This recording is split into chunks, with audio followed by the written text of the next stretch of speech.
আসসালামু আলাইকুম ওয়া রাহমাতুল্লাহি তাআলা ওয়া বারাকাতুহু। তো বন্ধুরা, আল্লামা পীর মুফতি গিয়াসউদ্দিন আত-তাহিরি হুজুরের কথাগুলি একটু শুনুন। নবীর বিরুদ্ধে কথা বল, তোমার সাহস কত? তাহিরি কি মইরা গেছে গা? এখন এত বড় সাহস? এখনো সময় আছে, ঘুমটা দিয়ে বয়ে থাকো না, তাড়াতাড়ি ভাইরিয়া মাফ চাও। দালালি করা বন্ধ করতে হবে।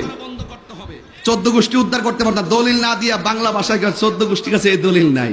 তুমি একটা দলিল দিয়া কথাটা কও না, কথা কোন ঠিক না বেটি? এই জন্য যারা নবী পাক সাল্লাল্লাহু আলাইহি সাল্লামকে 1 সেকেন্ডের জন্য অস্বীকার করে, তাদের সাথে আমরা কারা কারা আমার সাথে একমত একটু হাত তুলেন, হাত লড়াইলে বলবেন, তুমি জীবন, তুমি একদম পাগল হয়ে বলেন, তুমি জীবন, তুমি মরণ, আধার ঘরে